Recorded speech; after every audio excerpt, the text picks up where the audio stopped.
From Super League to Olympic distance to age group world records to Kona. Go longer with the right fuel at the right time with SFuels. This is a phenomenal bike ride, and I can tell you he's so casual. This is his first time he's ever biked the full 112 miles here in Hawaii. He's never been up to the turn in Harvey. He's certainly been up there today. Doesn't he look...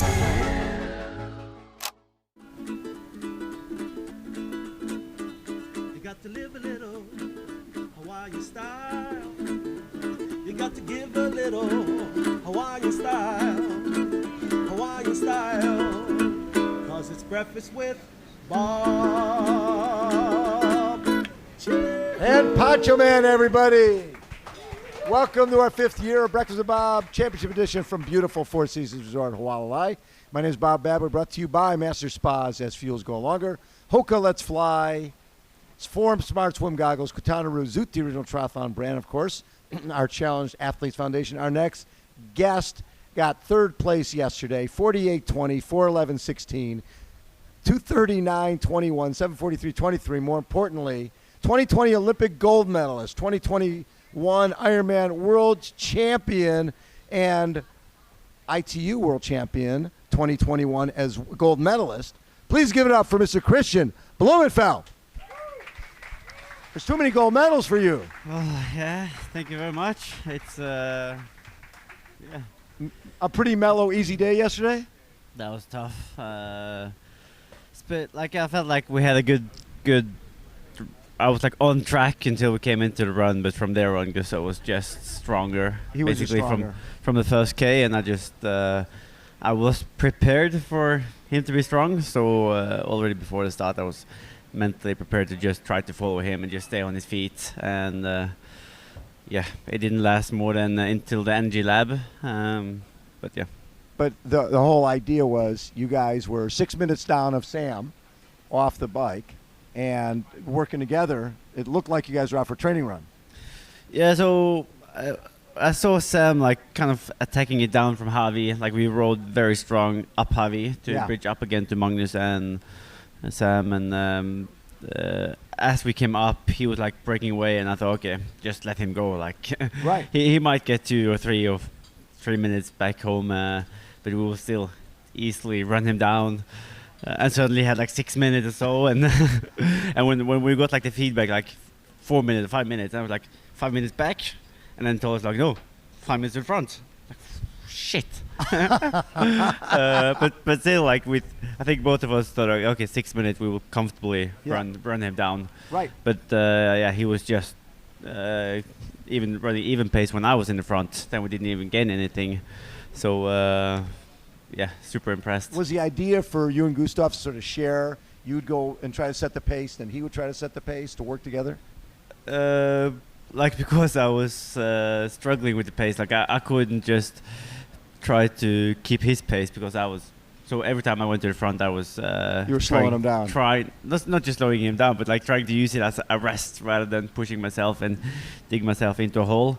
Right. So I hope that he would take more responsibility and lead a run, and then I was just counting down until the last 10K or coming into energy lab or back again up, and I got a little gap on him through an aid station, and I thought, okay, let's give it a go. And I was looking back, and he didn't close the gap immediately. Yeah. So I thought that he's probably just doing it to make me try to surge now, and then he can kind of smash back 1 minute later, which he did. But I thought, okay, I maybe have 10% chance that he's actually struggling, but he didn't. So when he then passed me, then I was smoked. You were done. Yeah.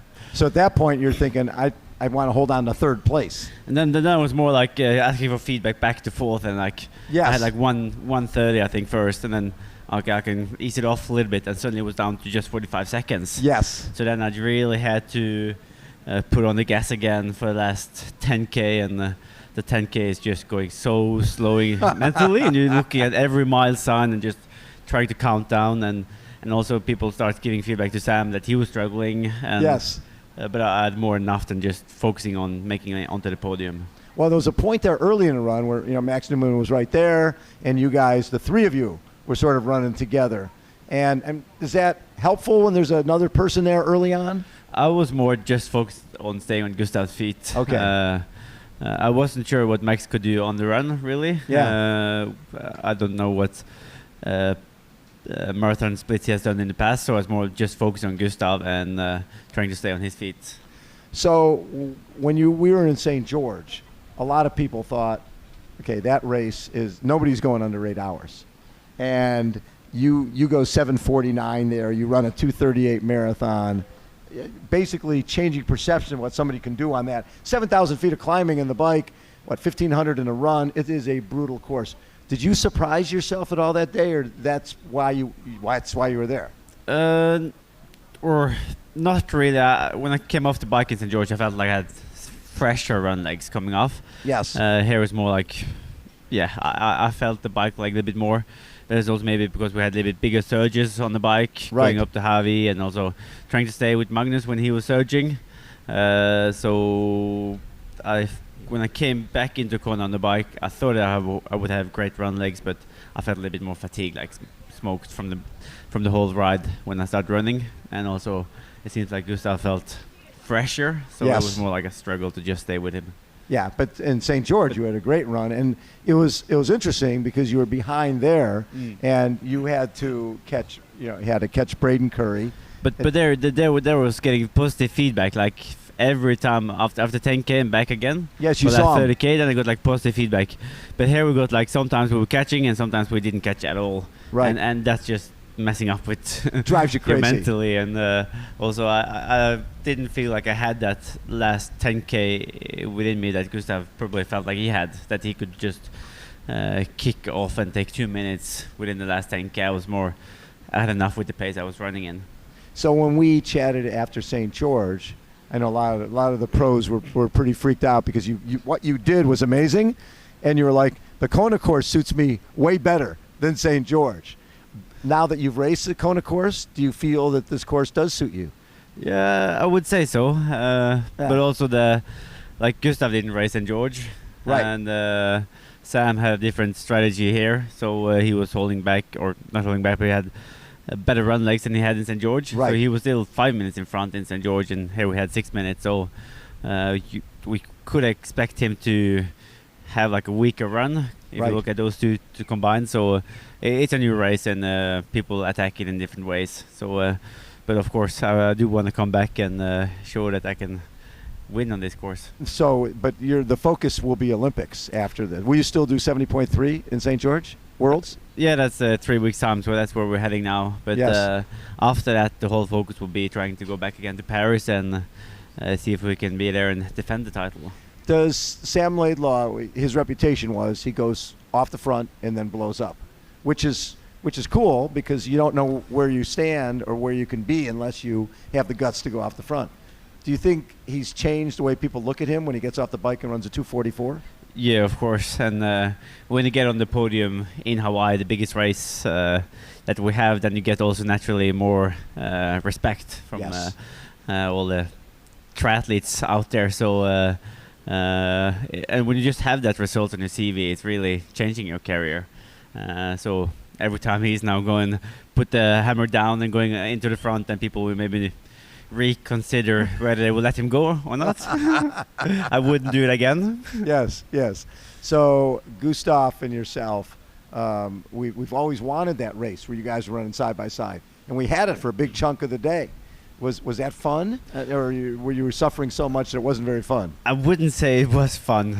Yeah, because I was just waiting for him to put the hammer down, and I didn't have much to give yesterday. But yeah, it's a decent performance, I would say.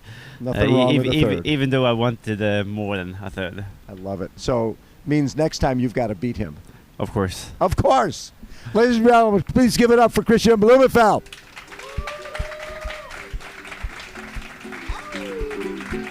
Got to live a little Hawaiian style. We gotta give a little Hawaiian style. Hawaiian style. And it's breakfast with Bob. And Pancho Man.